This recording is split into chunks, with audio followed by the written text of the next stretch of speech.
everyone, welcome to another episode of Living the Four Walls hashtag what happened to you growing up. Happy New Year to everyone and thank you for always sticking with me. It is another year, 2025, and we hope that we will sail through the best way possible. I wish you all the best all through the year. Of course, I will be continuing with my story, which will come off once every week, just as I give the disorders once every week. So please don't forget to always watch that as well for me.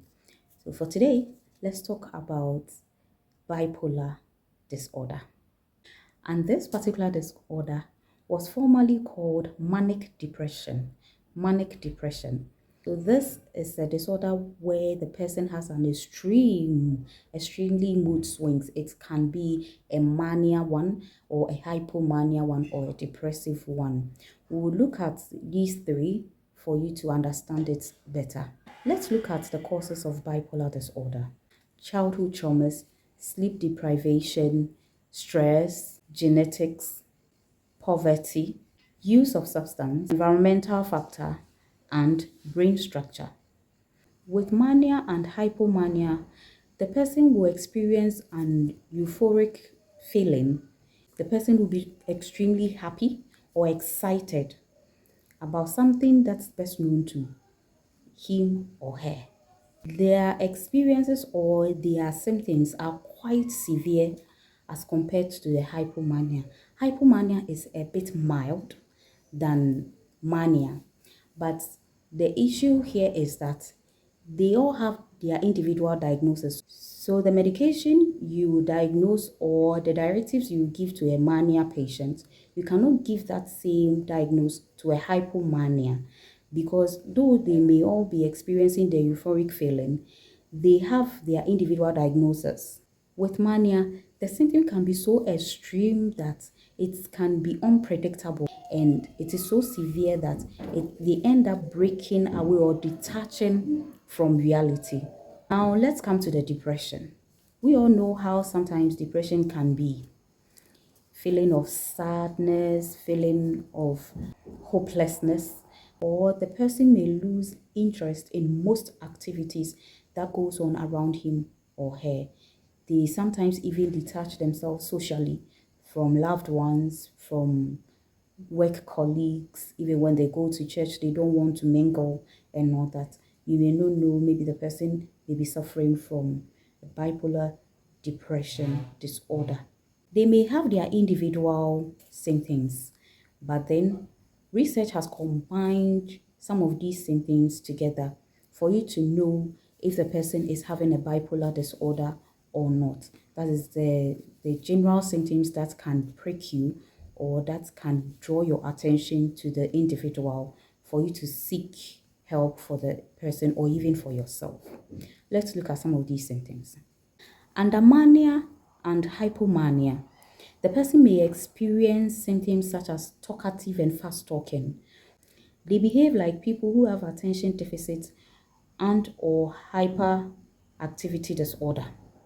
Another symptom is also insomnia.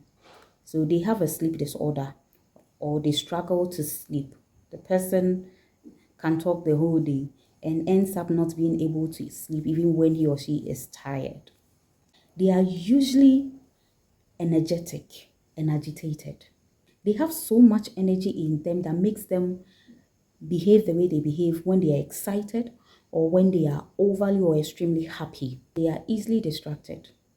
Just as I said, they have a little trait of attention deficit and or hyperactivity disorder. So they are easily distracted. They talk fast and they are talkatives. They can't sleep and they are extremely energetic and agitated as usual. That's for the mania and hypomania. With the depression, they have the feeling of sadness, hopelessness, worthlessness brewing in them when they are triggered or when they are in that mood.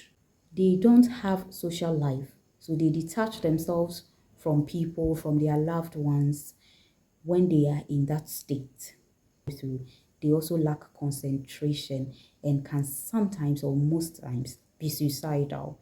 Let's look at treatment of bipolar disorder.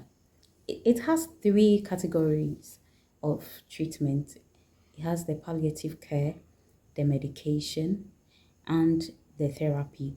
So, with the palliative care, that is hospitalization. We have the medication where they are given the anticonvulsive or antipsychotic medications, that is to suppress whatever condition that they are going through at a particular time.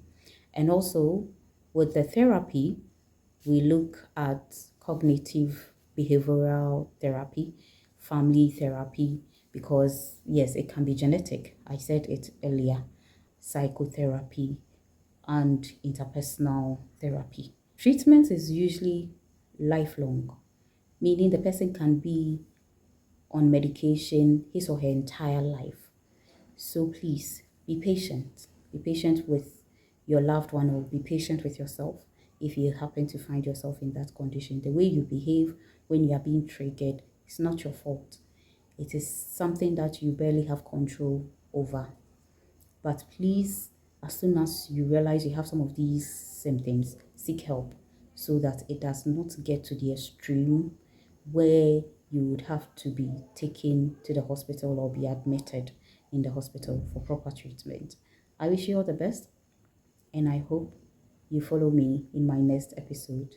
Thank you. Please don't forget to like and comment. I'll see you in my next episode. For now, bye.